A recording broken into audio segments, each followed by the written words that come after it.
On the 4th of February 1912, at Niagara Falls, located on the border between America and Canada, 3 innocent people were tragically swept to their deaths by the raging waters. The 3 were tourists who had been enjoying what was then a perfectly ordinary winter activity, walking across the base of the falls on an ice bridge that sometimes forms there during the colder months.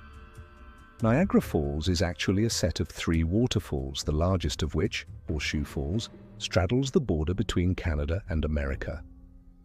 The site had been earmarked for preservation by both nations since the late 1800s, and continuous efforts have been made ever since to maintain the condition of the area. Thousands of visitors come each year to witness the natural beauty and incredible power of the falls. Horseshoe Falls alone is the most powerful waterfall in North America. When the combined flow of all the falls at Niagara is measured, an astonishing 170,000 cubic meters, or 6 million cubic feet, of water passes through each minute. Every winter, enormous quantities of ice, snow and slush are also swept over the falls. Sometimes this frozen mass continues to flow down the river, but at other times these ice flows collide and freeze together, forming a solid ice bridge from shore to shore at the base of the falls. The year 1912 was one of those winters, and the ice bridge was a major attraction. Enterprising vendors quickly set up shacks and stalls on the ice, offering refreshments, photography, and even the chance to ride horses or spend the night directly atop the frozen river. Crowds flocked to the scene. Although the infrastructure wasn't as developed as it is today, there were still arrangements for tourists. Visitors could ride out to the falls by horse-drawn carriage or by train, and a mechanical elevator was available to carry people from the upper levels down to the lower river area.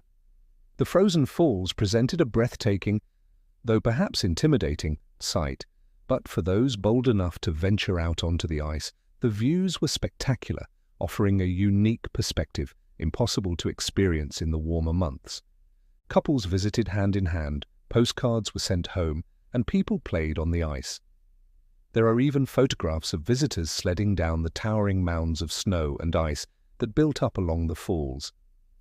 Many who walked the ice bridge likely felt secure because of its scale and apparent strength. In 1912, the ice was 2.5 meters, or about 8 feet, thick in places, firmly anchored to both shores, and spanning nearly a mile wide. There seemed to be no reason to doubt its stability. Yet around noon on the 4th of February, with barely any warning, not even a groan or crack, the ice bridge gave way. Within mere minutes, it shattered into dozens of drifting ice floes. About 35 people were out on the ice at the time. Many managed to scramble to safety, but 4 remained stranded. Among them were Ignatius Roth and Burrell Heacock, who had been in the middle of a snowball fight when the ice began to break apart. The 2 friends raced toward the Canadian shore, but soon found their path cut off by a channel of icy water. Roth didn't hesitate. He jumped into the freezing water and fought his way across, where bystanders helped pull him out. Heacock was just about to follow when he heard a desperate cry for help behind him. He paused and then turned back, surrendering his chance at escape. The call had come from Mr. Eldridge Stanton, whose wife, Clara Stanton, had collapsed from exhaustion as they tried to flee toward safety. Mr. Stanton was unable to carry her on his own. Seeing this, Heacock ran back to assist. Together the 3 turned again toward the Canadian shore. But by then, it was too late. The small ribbon of water that had separated them from land had grown into a rushing stream.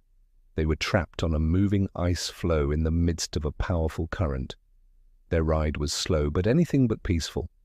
For at least an hour, the floe rocked and pitched violently as it drifted downstream.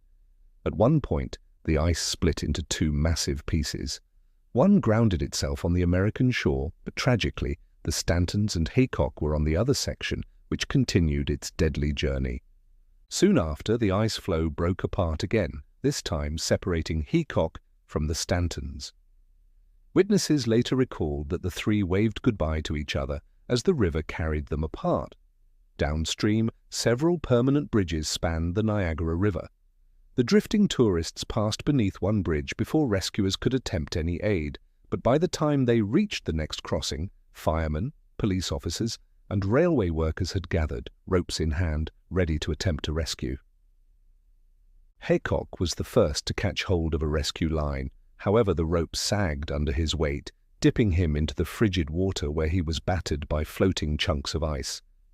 Despite this, he managed to hold on as the rope was drawn toward the bridge. The crowd cheered, hopeful for at least one successful rescue. But Haycock, exhausted from the cold and his earlier efforts, struggled to maintain his grip. At one point, he even tried to bite down on the rope for extra hold, but ultimately his strength gave out. He slipped from the line and vanished beneath the surface, never to be seen again. That left only the Stantons. As their flow drifted under the first bridge, Mr. Stanton caught hold of a dangling rope and tried to tie it around his wife's waist, but the rope snapped under tension. At the final bridge, he managed to catch a second line and once again tried to secure his wife, but suddenly abandoned the attempt, realizing it was hopeless. The couple knelt down together on the ice, kissed and embraced as they were swept into the rapids. They quickly disappeared into the mist and foaming waters. It is assumed that neither Haycock nor the Stantons survived their plunge into the Niagara River.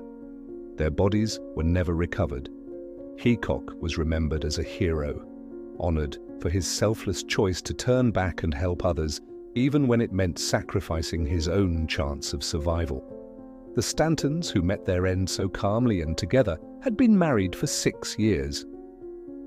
They had visited Niagara Falls twice, once in summer and once in winter for each of their years together. They died in a place they clearly loved. For weeks after the tragedy, search efforts continued along the river and its whirlpools in hopes of recovering the bodies. But none were ever found. The 1912 ice bridge disaster marked the last time that people were allowed, or encouraged, to cross the Niagara River at the base of the falls when it froze. Though ice bridges still occasionally form across the river, they are rarely as thick or stable as they were over a century ago. Today, the tourist experience at Niagara Falls is very different. Visitors can enjoy river cruises, zip-lining, the Niagara Skywheel, and even indoor water parks, but among these modern attractions remains a quiet memorial to the tragedy of 1912. On an observation deck on the Canadian side, a plaque reads, "To the memory of Burrell Haycock of Cleveland, Ohio, aged 17 years, who lost his life in an heroic attempt to rescue Mr. and Mrs. Eldridge Stanton of Toronto, Ontario, when the ice bridge in the gorge immediately below was swept down the Niagara River and into the Whirlpool Rapids, February 4, 1912.